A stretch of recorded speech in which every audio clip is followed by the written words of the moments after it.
বন্ধুরা আজকে একটা ভাজি করে দেখাইলাম আর ভাজিটা কেমন হলো কমেন্টে জানাবা। তো এই যে দেখো আমি একটু ডেকোরেশন করে নিছি। তো ভাজিটা কেমন হলো আমার তো দেখতে খুবই ভালো লাগছে। আসসালামু আলাইকুম বন্ধুরা, লাকি কিচেন অ্যান্ড ভিলেজপুরে আপনাদের সবাইকে স্বাগতম। তো আজকে আমি নতুন একটা সবজি ভাজি করে দেখাবো। আর এটা মাছ দিয়ে রান্না করে খাওয়া যায়, ভাজি করে খাওয়া যায়, ভর্তা করে খাওয়া যায়। তো দেখেন এই সবজিটা আমি অনেক ছোটোবেলায় খাইছি। তো এরপর খুঁজতে খুঁজতে অনেক দিন পর আবার আমি নিজেই এটা রোপণ করছি। তো দেখেন এগুলো অনেক হয়েছে। তো এটা হলো গিয়ে শাম তরকারি।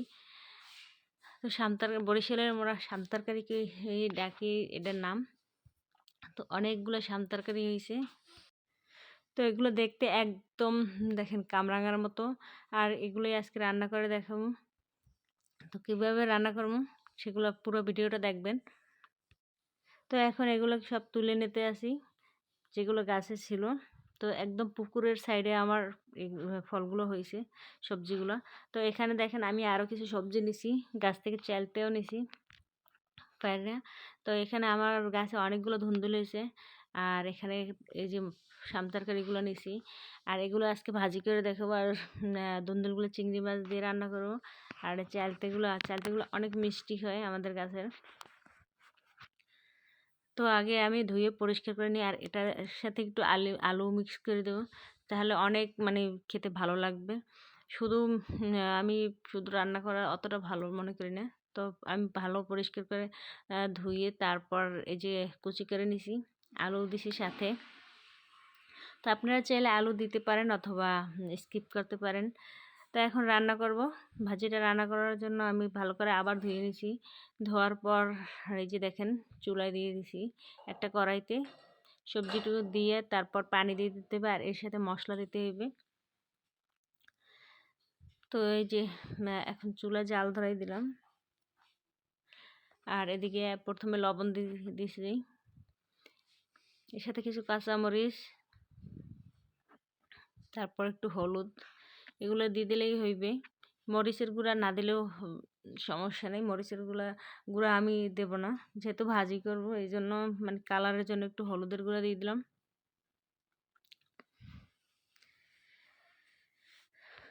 অনেকে সাদা খেতে চান, তারা শুধু কাঁচামরিচ দিলেই চলবে। সব কিছু দিয়ে একটু লাড়াচাড়া দিয়ে তারপর একটা ঢাকনা দিয়ে দিতে হবে, যাতে ভালো করে সেদ্ধ হয়ে যায়।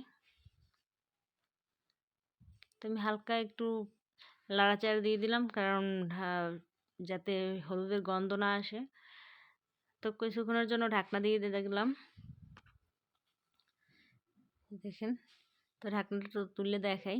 এর ভিতরে আমি একবার ঢাকনা তুললে একটু লাড়াচাড়া দিয়ে দিয়েছিলাম, তো আবার একটু লাড়াচাড়া দিয়ে দিতে আসি। তো পানিটা অনেক শুকিয়ে গেছে আর সবজিটাও সেদ্ধ হয়ে গেছে। তো এখন তেল দিয়ে নিতে হবে। আর এখানে চাইলে পেঁয়াজ কুচি, রসুন কুচি আগেও দিয়ে দিতে পারেন। তো আমি অল্প দিয়ে দিছিলাম, সেটা দেখানো হয় নাই,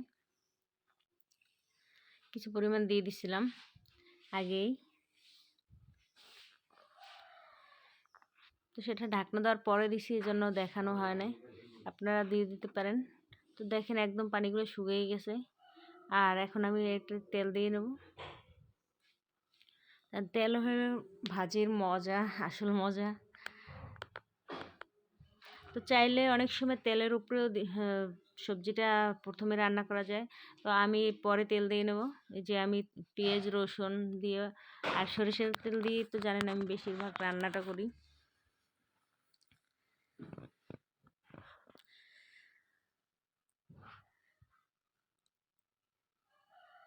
তো এটাকে ভালো করে একটু ভেজে নিলাম।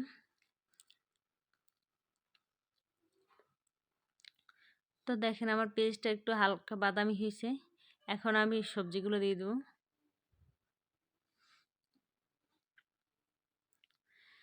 তো এই যে সবজিগুলো দিয়ে দিলাম।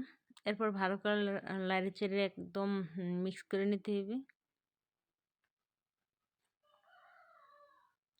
আর উপর থেকে কিছু ধনিয়াপাতা কুচি দিয়ে দিছি, কারণ শীতের দিন যেহেতু। আর এই সবজিগুলো বেশি শীতে হয়, বর্ষাকালে একটু কম হয়। তো এই জন্য আর কি, শীতে তো যেহেতু বেশি ধনিয়াপাতা পাওয়া যায়, তো আপনারা চাইলে দিতেও পারেন, আবার নাও দিতে পারেন, কিন্তু আমি ধনেপাতা দিয়ে দিছি। তো দেখেন এখনই কত সুন্দর কালার চলে আসছে। আর এই ভাজিটা এত মজা হয়, যেভাবেই রান্না করুক না কেন, আসলে এই সবজিটা যেভাবেই রান্না করুক সেভাবেই খেতে দারুণ লাগে। তো আমি আপনাদের অন্যভাবে রান্না করে দেখাবো অন্য সময়। তো এখন আমার এটা ভালো করে নেড়েচেড়ে একদম তুলে নেব। তো মাটির চুলায় আজকে রান্না করলাম, আর রান্না করে আপনাদের দেখাইলাম। তো আমি তো সবসময় মাটির চুলায় রান্না করি, আজকেও রান্না করে দেখাইলাম। তো আজকে একটু মজা ডিফারেন্স হয়েছে, আমি 2 চুলায় রান্না করে দেখাইছি। তো আমার ভিডিওটা কেমন লাগলো কমেন্টে জানাবেন, আর নতুনরা আমার চ্যানেলটি সাবস্ক্রাইব করে দেবেন, আর বেশি বেশি শেয়ার করে দেবেন যাতে সবাই দেখার সুযোগ পায়। তো কথা বলতে বলতে এদিকে আমার সবজিটা হয়ে গেছে, ভাজিটা এবার তুলে নিন। দেখেন, তো এবার একটু ডেকোরেশন করে নিলাম। তো কেমন হলো ভাজিটা? এই যে আমার ভাজি হয়ে গেছে। তো এখন মানে ভাত দিয়ে গরম গরম ভাতের সাথে খেতে দারুণ লাগবে। ভালো থাকবেন সবাই, আল্লাহ হাফেজ।